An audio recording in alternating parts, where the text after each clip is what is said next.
Hi guys, welcome back. So this pattern that I drafted here off camera is the back of the basic wrap front blouse that we were doing. So I'll just walk you through the steps. The length of the blouse is 19 inches. So from the 1-inch border I measured down 19 inches and I squared a line across. I measured down my armhole depth.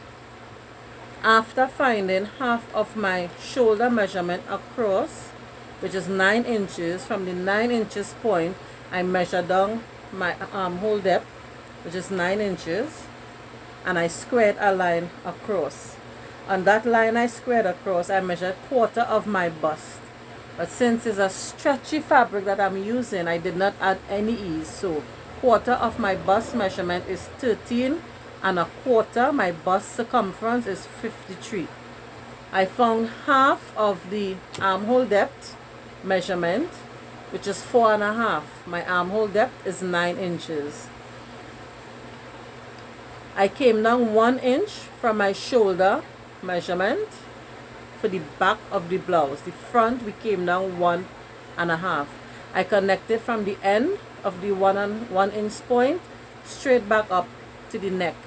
The width of my neck is 4 inches across by 1.5 inch down. The standard depth is 1 inch for the back, but I measured ½ inch extra down. On my underbust line, I measured quarter of my underbust round. My underbust round was 43 inches. Quarter of that is 10 and 3/4, sorry. I measured my back dart. I used my bust span width. Half of my bust span width is 6, and I plotted my dart at ½ inch on both sides by 6 inches in length. Anytime we are borrowing, we have to give back. So I borrowed 1 inch for my dart, so I give back the 1 inch at the side seam, and I connected it back up to my armhole depth. ½ inch stitching allowance at the shoulders, ½ inch by the armhole, ½ inch by the neckline.